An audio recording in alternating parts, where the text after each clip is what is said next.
Chan Master Han Shan, 1546–1623. Translation by Upasaka Lu Kuan Yu. Charles Luck. Archive.org/stream. Volume 1. The Noumenon in the Tathagata Store. Thus have I heard.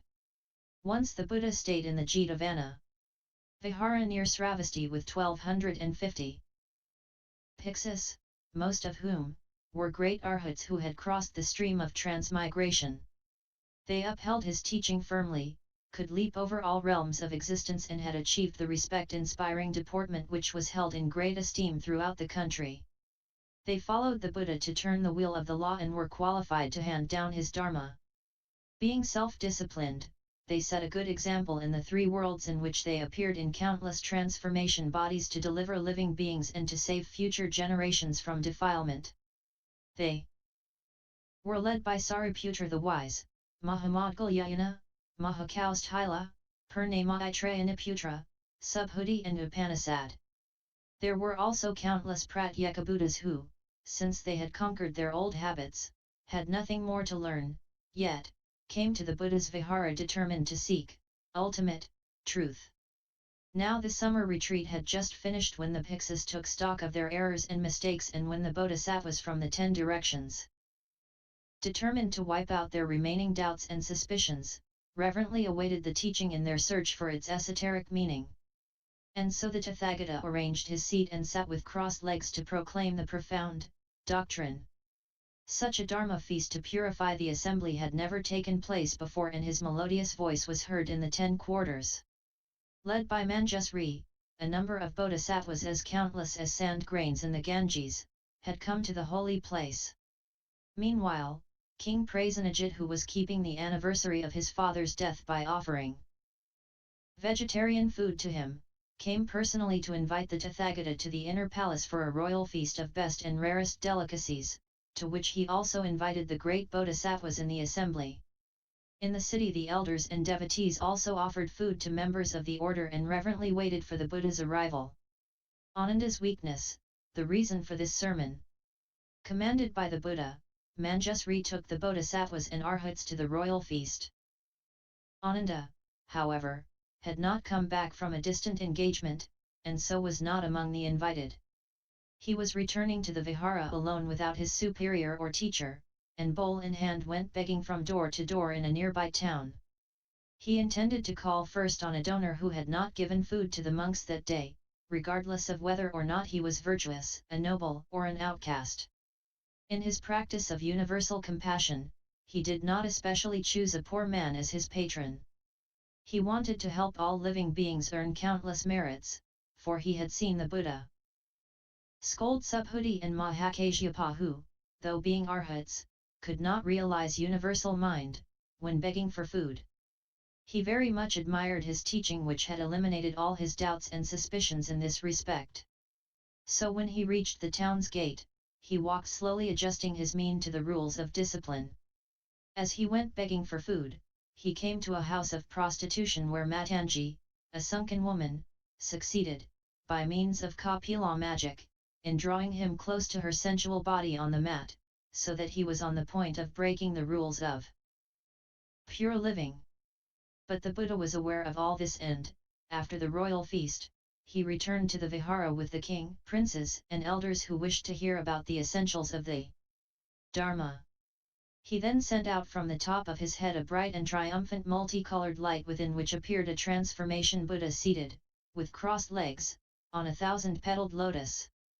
The Buddha then repeated the transcendental mantra and ordered Manjusri to use it to overcome the magic and to bring Ananda with Matangi to the vihara. 1. The meditative study of all as void, samatha.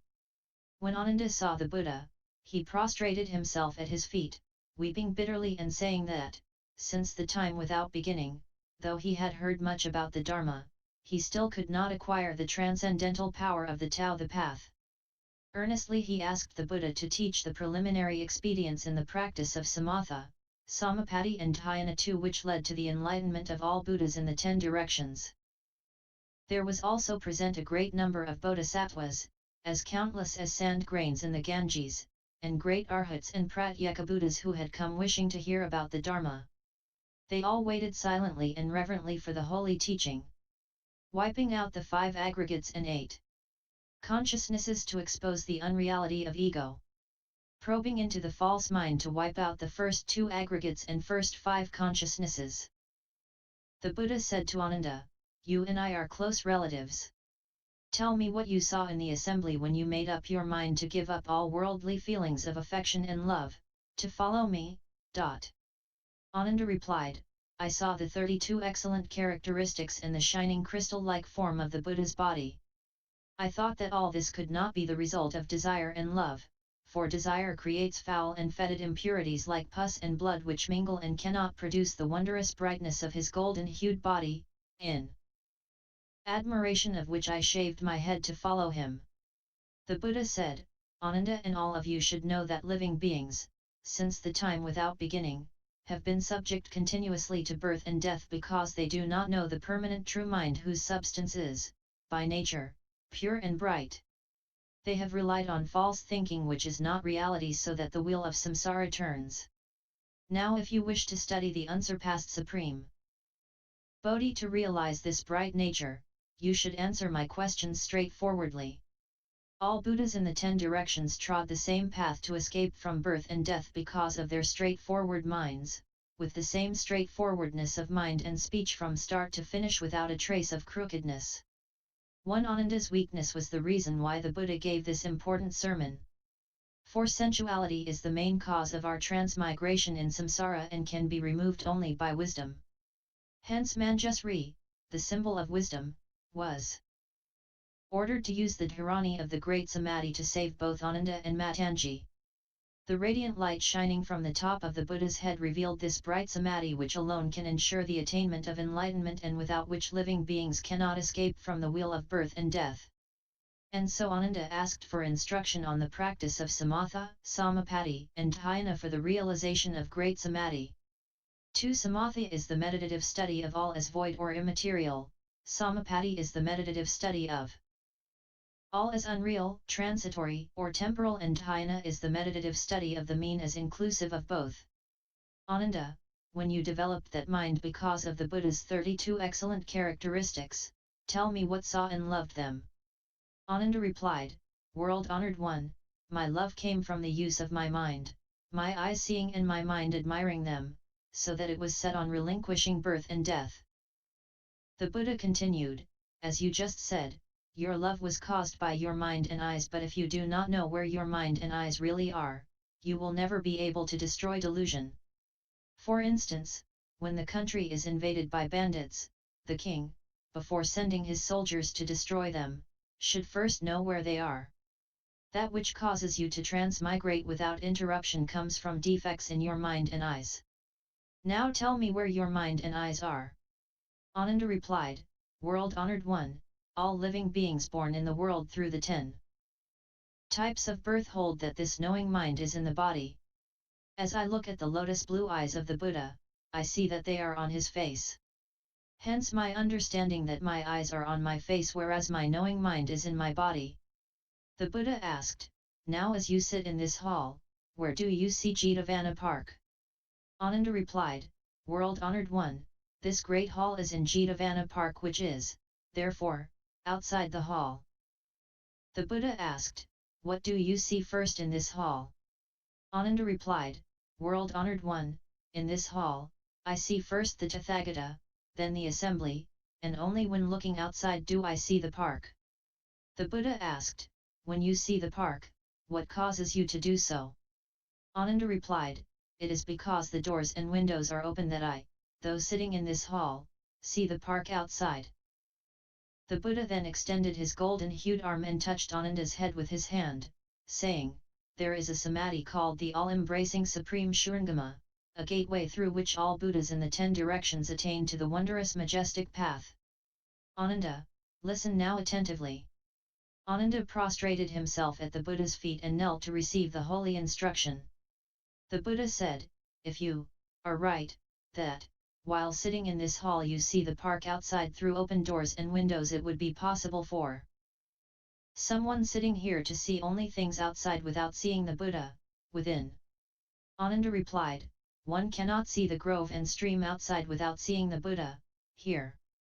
The Buddha said, Ananda, it is the same with you, if your mind is not deluded, it will be clear about all this.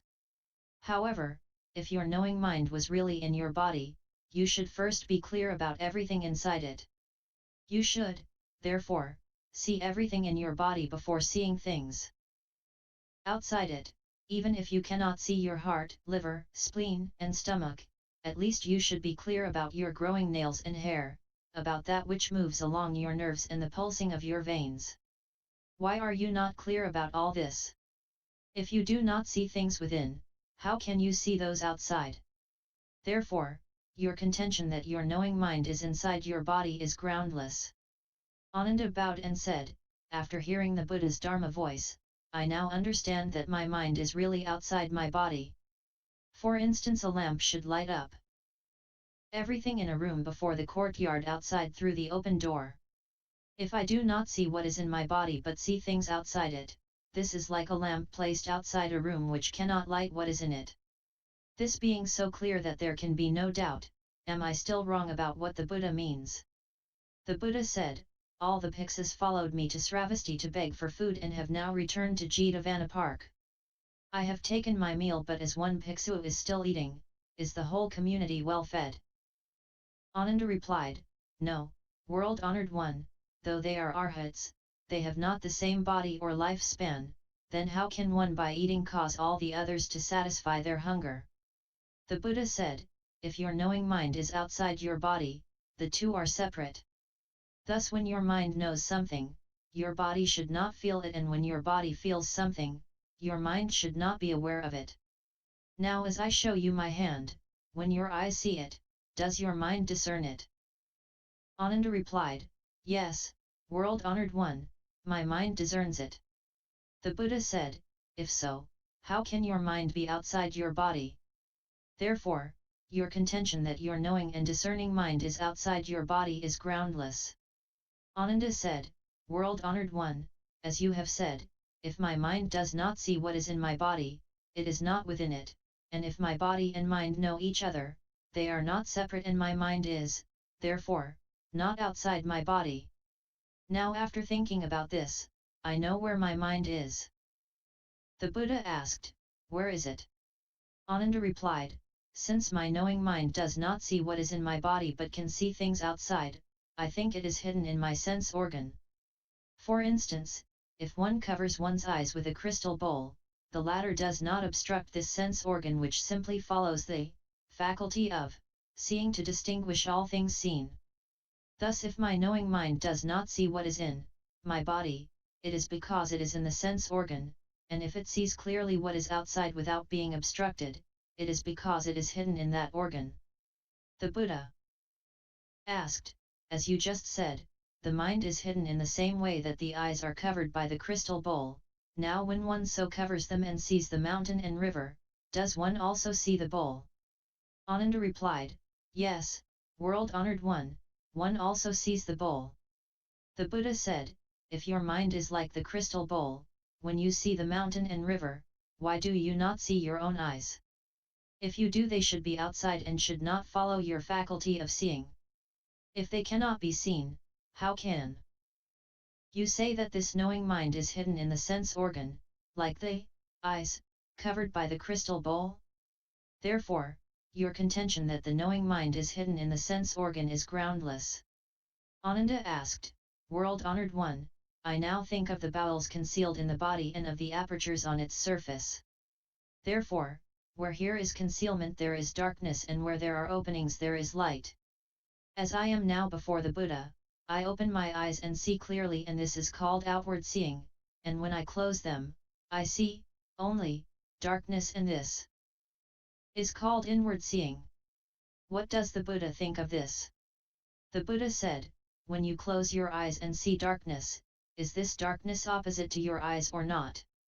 If it is in front of them, then how can this be inward seeing? Even if there is really such inward seeing, when you sit in a dark room without the light of the sun, moon, or a lamp, this darkness should also be in your bowels. If it is not opposite to your eyes, how can there be any seeing? Now let us forget your so-called outward seeing and assume that there is inward seeing. Then when you close your eyes and see only darkness, which you call seeing what is in your body, why when you open them and see clearly, do you not see you face? If you do not, there is no such inward seeing. Now assuming that you can see your face, your knowing mind and organ of sight should be in the air, and then how can there be inward seeing? If they were in the air, they should not belong to your body, and the Buddha who now sees your face, should be your body as well. Thus when your eyes see something, your body should have no feeling. If you insist that both body and mind have separate feelings, there should be two separate perceptions and then your body should, one day, become two Buddhas. Therefore, your contention that to see darkness is inward seeing is groundless. Ananda said, I have always heard the Buddha when teaching monks, nuns, and male and female devotees say, when the mind stirs all sorts of things are created and then all kinds of mind appear. I now think that the substance of my thinking is the nature of mind which arises when it unites with externals and which is neither within nor without nor in between. The Buddha said, you have just said that because phenomena are created, all kinds of mind appear when uniting with them. So this mind has no substance and cannot unite with anything. If that which has no substance can unite with externals, this is union of the 19th realm of sense with the 7th sense datum. Point 3. This is sheer nonsense. If the mind has substance, when your hand grasps your body, does your mind feeling this, touch, come from within or without? If from within, you should see what is in your body, and if from without, you should see your face. Ananda said, it is the eyes that see, and the mind that knows is not the eyes, to say that it sees is wrong. The Buddha said, if the eyes can see, when you are in a room, do you see the door, outside? For those who are dead and still have eyes, should see things, if they still see, how can they be dead?